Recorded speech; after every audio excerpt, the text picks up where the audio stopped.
My Nerd World.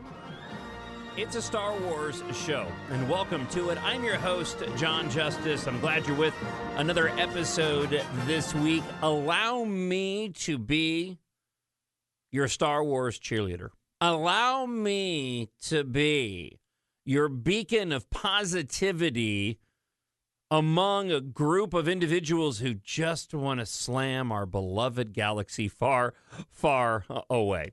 Listen, as always, if you want to email me, talkshownerd@gmail.com, or if you're enjoying this up on YouTube, you can leave a comment there. Bringing you to the show a little bit earlier this week in the wake of the Mandalorian and Grogu trailer that dropped.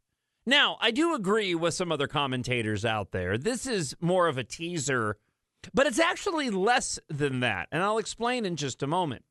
But in the wake of this being released, and as I reported on last week's episode, there was an expectation the trailer was going to drop last week, but I think in the wake of the many controversies, Disney wanted to wait. There's also talk that this will be attached to the Tron Ares film that comes out on October 10th.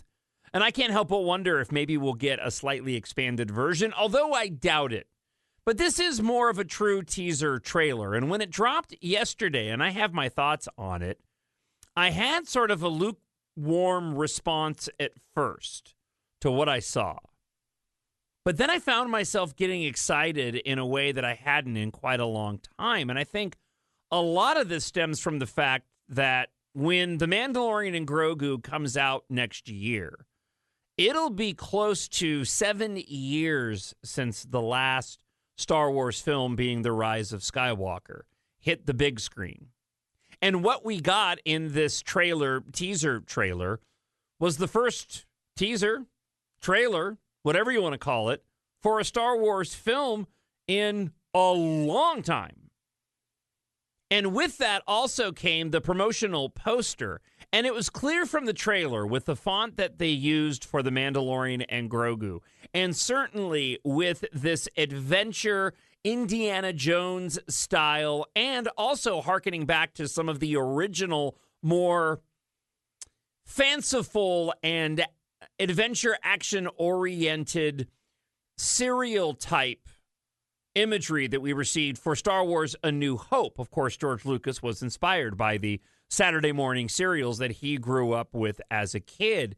It became clear to me what the intent is for this movie. Now, I have my criticisms of what we received in terms of the trailer, but none of this diminishes the excitement that I have now for a film that I wasn't really all that excited for before. So after the release of the trailer, I decided to do something I hadn't done in a while, and I went looking for commentary.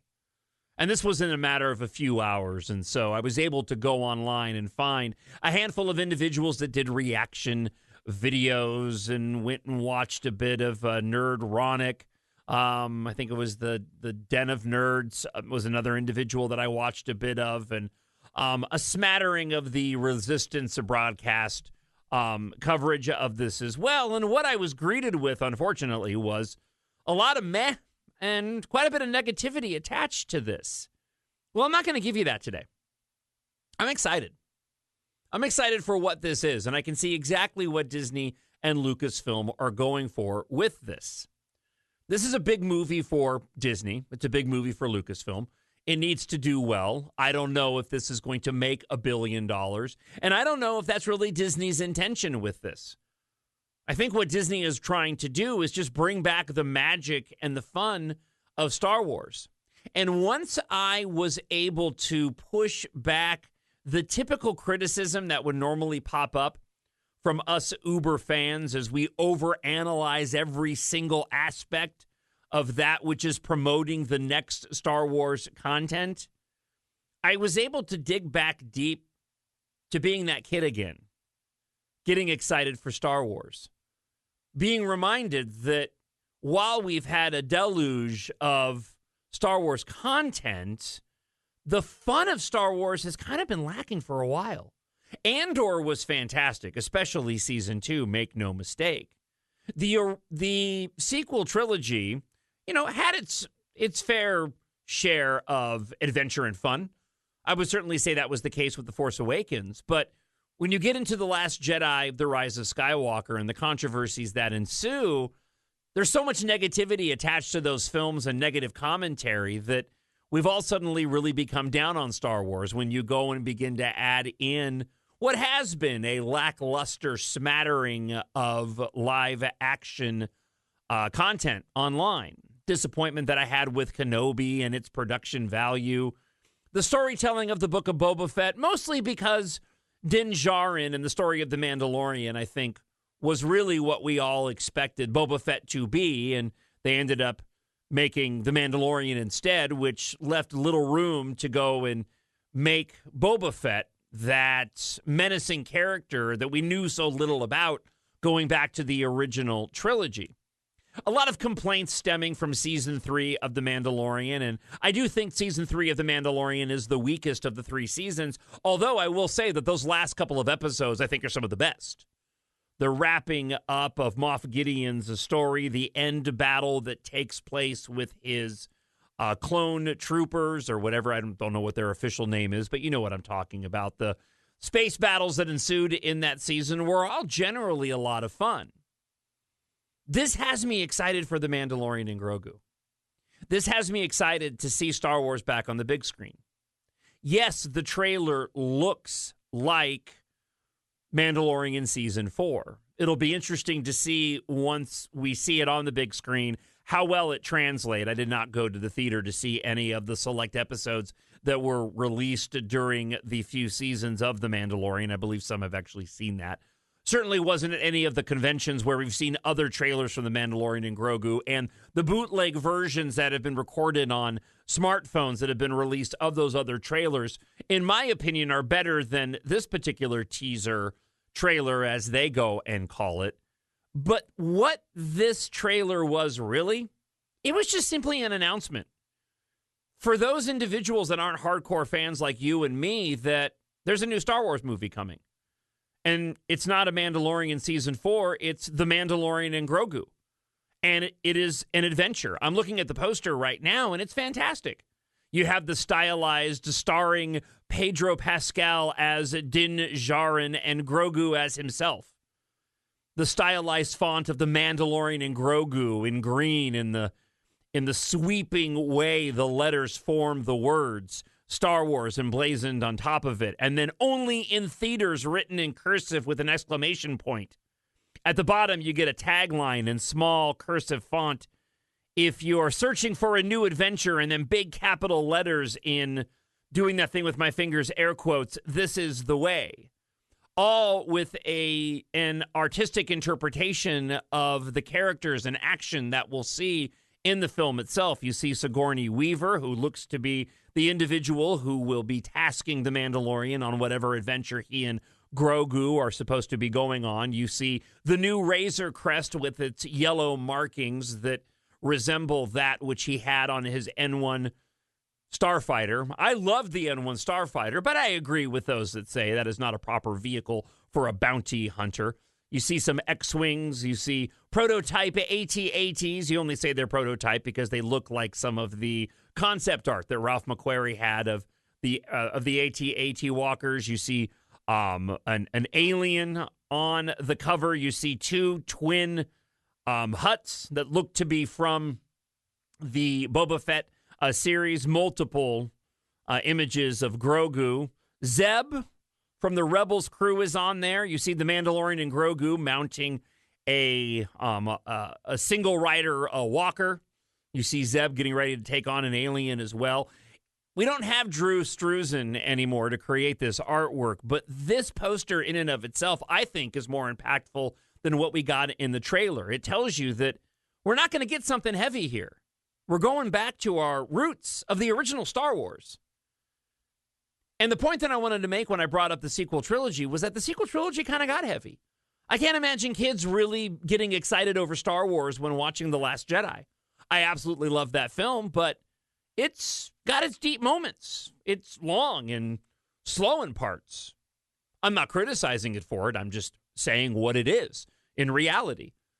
It's one of the reasons why I love The Rise of Skywalker so much, because I feel like that's more of a return to the pulp fun sci-fi adventures of what we got in the original series. We all know that Empire Strikes Back took a darker turn before we got back to Return of the Jedi and more of the adventure aspect. And The Mandalorian and Grogu actually has me excited to sit down and watch Return of the Jedi, which, as I've mentioned many times on the show, is one of my least favorite of the Star Wars films. But now I'm excited to watch it because I'm in the mood for a Star Wars adventure. And while this does appear to be just a season 4 of The Mandalorian and Grogu, that has me excited, or of The Mandalorian, that has me excited because when you take out some of the filler that is in the various seasons of The Mandalorian and you just trim it down to its essence of the great stuff, to consider that we're going to get 2 hours of The Mandalorian going on this adventure, that has me really, really excited. And unfortunately, I think too many people, and I know that there are clicks to be had and views to be received, and so negativity around Star Wars seems to bring that about more than positivity.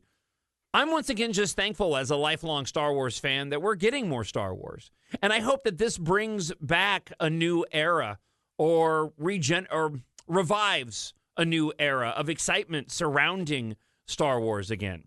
I think that the Sean Levy Jedi or the Star Wars Starfighter film is going to be more of your typical sort of slightly more serious Star Wars fare of what we're used to within the saga films itself.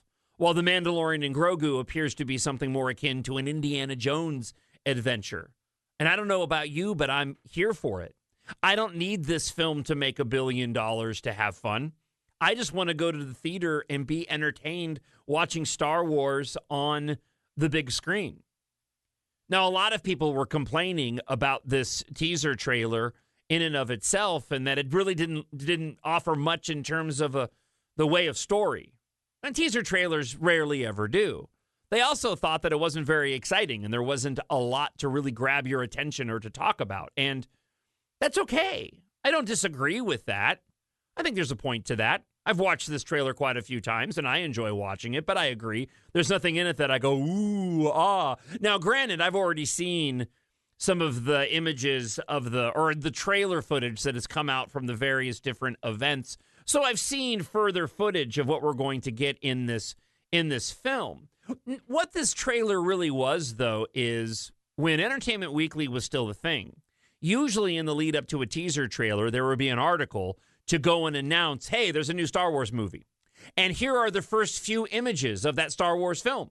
And they would present to you 5 or 6 different images from the film. No context involved, just giving you a vibe and maybe some new characters. That's all that this trailer is. With 8 months to go in this film, this teaser was really just a video version of what we used to get with Entertainment Weekly. But it's a bonus because it's an actual teaser where we get to see footage. It's cut appropriately to elicit some sort of slight narrative, but if you pay close enough attention, the scenes don't line up. There's a moment where at the start of the trailer, after you see one of the first shots of the new Razor Crest, whatever they're going to call it, you see Grogu has a telescope, microscope, binoculars, whatever. I don't know why I'm losing my words on this in this case, but he's looking through a viewfinder. But when you actually look at the image, because you get to see through it, it's not what Grogu is looking at. It's something else from a different part of the movie. So this is what trailers do. They splice up certain segments of the film that don't line up just to sort of give you a sense of the action and the fun and the intrigue and the adventure you're going to go on. So again, instead of getting an Entertainment Weekly article with a handful of pictures, we ended up getting a teaser trailer cobbled together to give you some sense of this adventure that we're about to go on. I've seen people mention that, well, he's got his rifle back that he lost from the other seasons, the ones where he could go and disintegrate Jawas with. He didn't have that anymore, and he got a new Razor Crest. I'm excited to find out in the film how he got those things back. I envision the opening of the movie itself a handoff between him turning in his Naboo starfighter and finding a new Razor Crest. Again, a vehicle that's much more worthy of a bounty hunter than the N1 starfighter was, for as awesome as that ship is. I'm also hearing that this could potentially usher in a trilogy of films, depending on how successful it is. And again, keeping with the Indiana Jones mentality. And that's the way that I'm looking at this. I'm not looking at this as a saga film where we're going to get rich, deep mythology into the Force and find out where the galaxy is going. I'll leave that to Star Wars Starfighter or the Rey film that still seems to be discussed and potentially be made in the years to come, or Simon Kinberg's trilogy. No, I know that I'm just going to get like an Indiana Jones-style Star Wars adventure in this. And if it's successful enough, then we'll get the continuing adventures of the Mandalorian and Grogu. I'm thankful they're moving away from the streaming platform. I think this offers an opportunity for better quality content where you're not having to stretch it out over 8 or 9 episodes. And let's be honest, you can take the majority of those seasons and whittle them down to a 2.5-hour movie, and it probably would end up being better than what we got in the totality of the 8 or 9 different episodes of an entire Mando season. Don't get me wrong, I still want to keep those. But that's what has me really excited for this film. It's a choice that I'm making to return back to my Star Wars roots and just get excited and not overthink these adventures and what this means for the box office and the future of Star Wars. Now, I think Disney is trying to get their footing back, and they want to put something fun back on the big screen. And they want to put something back on the big screen that's fun, that appeals to kids. And let's face it, we're all still kids at heart, those of us that grew up with Star Wars. I don't know about you, but I don't feel like I've really matured much beyond the age of 16. I still very much go and enjoy the original Star Wars films, and George Lucas went and made those for kids. I enjoy all of the ridiculous underage nonsense in the prequel trilogy as well. So the kid in me has a level of excitement that I really wasn't expecting, even from a rather lackluster teaser trailer, which, again, moving images cobbled together to get you excited and let the world know that, hey, coming next year, this is the way, only in theaters, The Mandalorian and Grogu on the big screen, forged for IMAX. What else could you ask for? So what do you think? Are you excited for this? Are you as excited as I am? Am I on an island here? Should I be going and overanalyzing this like so many other individuals? I'm not going to. The synopsis has been released for The Mandalorian and Grogu, arrives in theaters May 22nd, 2026. The evil empire has fallen, and the Imperial warlords remain scattered throughout the galaxy. As the fledgling New Republic works to protect everything the rebellion fought for, they have enlisted the help of legendary Mandalorian bounty hunter Din Djarin and his young apprentice Grogu. I'm in 100%. I'll be there day before opening day. I'll be there on opening day if I can't get advance tickets to see a preview screening. And I'll get excited for what Star Wars Starfighter is going to end up being. By the way, I'm going to throw it out there again because I want to make sure it's on record. I don't think Starfighter refers to a vehicle. I think that's the last name of the kid. I think this is blank Starfighter. And whatever the first name of this kid is, his last name is Starfighter, and he is going to be the next Luke Skywalker. There's some rumors going around that the end of Star Wars Starfighter could be Ryan Gosling's character taking this kid to go meet with Rey in a new Jedi Academy where he can be trained in the ways of the Force because he's Force sensitive. Is it derivative of previous Star Wars? Absolutely. Am I here for it? 100%. It's what makes Star Wars great. So what do you think? TalkShowNerd@gmail.com. If you're enjoying it on YouTube, you can leave a comment there as well. Got a couple of comments, speaking of which, listener feedback that rolled in this week. Let's get to it. I need someone to show me my place in all this. First off, friend of the show, Michael Tennant, makes fantastic music. You can find him online. He writes, I think I'm more excited for Starfighter than I am the new Mando movie. I just hope we go back to the saga trilogy format. I hope so, too. And overall, without seeing anything from Starfighter, if you had both films in front of me and you asked which one am I going to watch first, I'm absolutely watching Star Wars Starfighter. That being said, I am now excited in a way for The Mandalorian and Grogu that I did not expect. Star Wars Santa, definitely have to go and check out his YouTube page. Fantastic content. He says, additional news about Ahsoka Season 2 starting to wrap production. Several actors have reported that they have finished their portion of filming. I loved Ahsoka Season 1. I hope that The Mandalorian and Grogu is successful so that we can get a film version of Ahsoka. There's also still talk that this Mandalorian and Grogu film will eventually, along with Ahsoka Season 2, lead to a culmination film, much in the same way of Avengers Endgame and Infinity War, if there is success behind these movies. And I think this success is really going to be dependent on whether or not the fans are going to be able to put aside, what they typically expect. Because the trailer itself, again, doesn't look very cinematic, doing that thing with my fingers. It looks like an extension, as I mentioned, of The Mandalorian Season 3 into Season 4. And maybe it'll look different when it hits the big screen. I'm personally okay with that because it's consistent with what we got in The Mandalorian live action shows. So when it lands on streaming, it'll be a seamless watch. I don't know if that's the intention, but if it is, I think it's a really smart move.